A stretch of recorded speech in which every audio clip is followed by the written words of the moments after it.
Hello everyone, welcome to Sai మనూస్ channel. కోడిగుడ్డు పులుసు అండి. ఎలా తయారు చేయాలి అనేది ఇప్పుడు చూసేద్దాం ప్రాసెస్. ఇప్పుడు మనం స్టవ్ ఆన్ చేసుకొని ఒక బౌల్లో 5 ఎగ్స్ పెట్టానండి. నేనైతే 5 ఎగ్స్ తీసుకొని ఇక్కడ చూపిస్తున్నాను. ఇక్కడ చింతపండు ఒకసారి వాష్ చేసిన తర్వాత ఈ విధంగా నానబెట్టేసుకోవాలండి.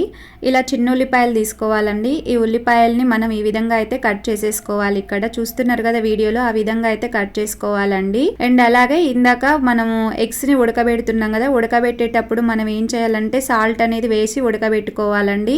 సాల్ట్ వేసేటప్పుడు కల్లుప్పు వేయండి. కల్లుప్పు అంటే క్రిస్టల్స్ ఉంటది కదండి, క్రిస్టల్ సాల్ట్ అనమాట. అది వేస్తే సరిపోతుంది.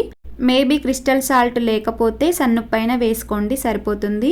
ఇలా సాల్ట్ వేయడం వల్ల ఏమవుతుందంటే తొందరగా ఉడికిపోతుంది. గుడ్లు అనేవి పగలవండి, పగలకుండా తొందరగా ఉడికిపోతుంది. అందుకనే ఉప్పు వేసి ఉడికించుకోవాలి గుడ్లు అనేవి. ఒక గ్రీన్ చిల్లీ తీసుకొని ఈ విధంగా అయితే కట్ చేసుకోవాలండి. పోపులో వేసేటప్పుడు వేస్తాము ఇది. ఇప్పుడు మొత్తం ఈ విధంగా అయితే కట్ చేసి పెట్టేసుకోవాలండి, ఆనియన్స్ అండ్ గ్రీన్ చిల్లీ. ఇప్పుడు గుడ్లని ఉడికిన తర్వాత, అంటే గుడ్లు ఎంత టైం ఉడికిస్తామంటే మనము 25 to 30 minutes ఉడికించాలండి. అప్పుడే ప్రాపర్గా గుడ్డు అనేది ఉడుకుతుంది అనమాట. లేకపోతే ప్రాపర్గా ఉడకకపోతే ఈ గుడ్డు అనేది ఈ విధంగా పొట్టు తీసేటప్పుడు రాదండి. సో మీకు అర్థమైందనే అనుకుంటున్నాను నేను చెప్పింది అయితే. ఈ విధంగా అయితే మనము గుడ్లనన్నిటిని పొట్టు తీసేసుకోవాలండి. పొట్టు లేదా పెంక లేదా ఇంకేమైనా అంటారేమో తెలీదు. ఈ విధంగా అన్నీ ఒలిచేసుకోవాలండి గుడ్లన్నీ కూడా. చూస్తున్నారు కదా మీరు వీడియోలో, ఈ విధంగా అయితే మొత్తం అన్నీ ఒలిచేసుకోవాలండి. సో ఇక్కడ నేను 5 ఎగ్స్ ఉడికించానండి, బట్ ఇక్కడ 4 ఉన్నాయి. మా పాప ఒకటి తినేసింది. ఇంకా గుడ్డును చూసే చాలా ఆమె టెంప్ట్ అయిపోతుంది, అస్సలు ఆగదు. ఇప్పుడు కర్రీ డాకా పెట్టేసుకున్న తర్వాత కొంచెం హీట్ ఎక్కిన తర్వాత మనం సరిపడా ఆయిల్ అనేది పోసేసుకోవాలండి. ఆయిల్ పోసిన తర్వాత కొంచెం ఆవాలు, కొంచెం జీలకర్ర, కొంచెం పచ్చిపప్పు, కొంచెం మినపగుళ్ళు ఇవన్నీ వేసేసుకోవాలి. వేసేసుకున్న తర్వాత ఇప్పుడు మనం కట్ చేసి పెట్టుకున్న పచ్చిమిర్చి వేసుకొని ఫ్రై చేయాలండి కొంచెం సేపు, 1 minute.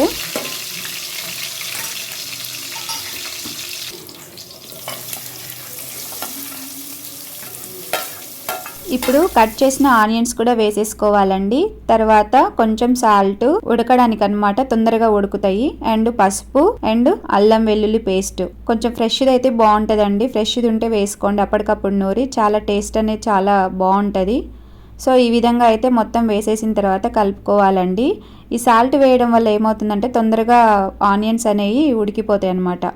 ఉడకడం లేదా మగ్గడం అని అంటారు, మగ్గిపోతాయి ఆనియన్స్ అనేవి.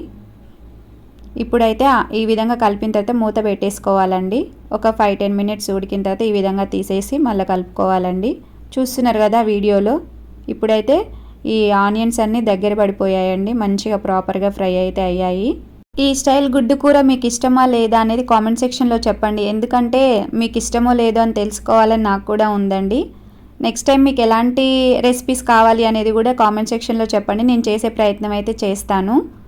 అండ్ అలాగే గుడ్డును చూసారు కదా, ఈ విధంగా అయితే 3 ఘాట్స్ కానీ లేదంటే 4 ఘాట్లు కానీ పెట్టుకోవాలండి. 3 కానీ 4 కానీ ఘాట్లు పెట్టుకోవాలి. 4 sides కానీ 3 sides కానీ అన్నీ కూడా ఈ విధంగా ప్రాపర్గా పెట్టుకొని అందులో వేసేసుకోవాలి.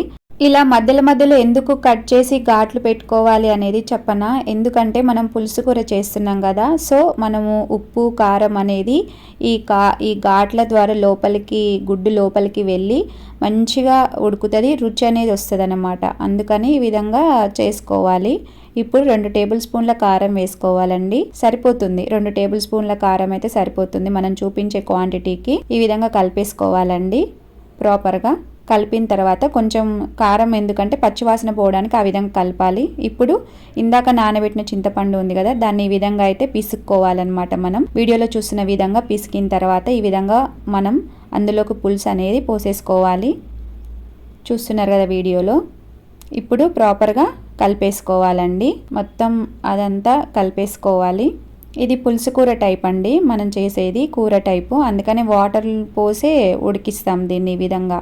ఇక్కడ సరిపడా వాటర్ పోసుకొని ఈ కర్రీని అయితే మనం ఉడికించుకోవాలండి. ఎందుకు ఈ విధంగా వాటర్ పోయాలి అంటే ఆ ఘాట్లు పెట్టుకున్నాం కదా, ఆ ఘాట్లలోకి పులుసు అనేది పోయి మంచిగా టేస్టీగా ఉంటది అనమాట.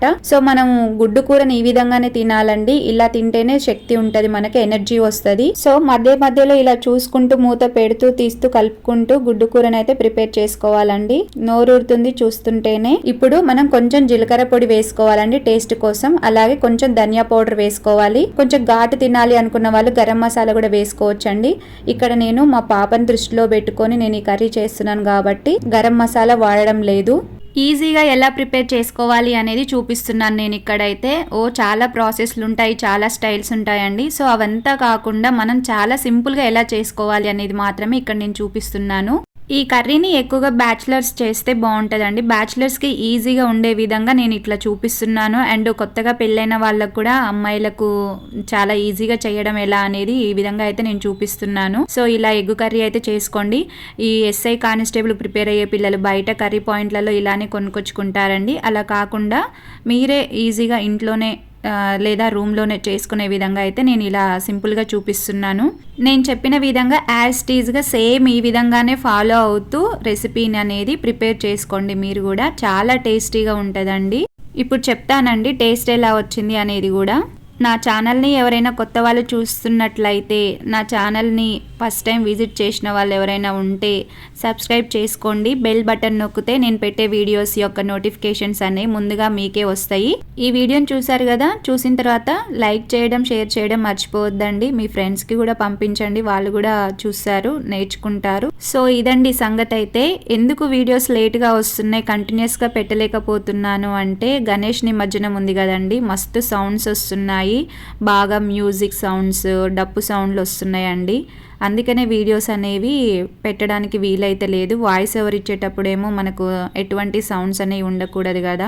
ఖైరతాబాద్ గణేష్ని ఎంతమంది చూశారు, ఎంతమంది దర్శించుకున్నారు అనేది కామెంట్ సెక్షన్లో చెప్పండి. ఏం లేదు, మీరు వెళ్ళారా లేదా అని అడుగుతున్నానండి. మేమైతే వెళ్ళలేదండి. ఆ రష్కి చిన్న పాపను తీసుకుని పోవడం ఇబ్బంది అవుతుందని చెప్పేసి మేమైతే వెళ్ళలేదు. చూద్దాం మరి నెక్స్ట్ ఇయర్ అన్నా మనకు అదృష్టం ఉంటుందో లేదో అనేది. టేస్ట్ అయితే చాలా బాగా వచ్చిందండి, సూపర్గా ఉంది. జస్ట్ ఆనియన్స్ కటింగ్ చేసుకోవడం కన్నా కొంచెం కష్టమైన పని అంతే, ఏం లేదాడ. Thanks for watching. Thank you so much. Bye bye.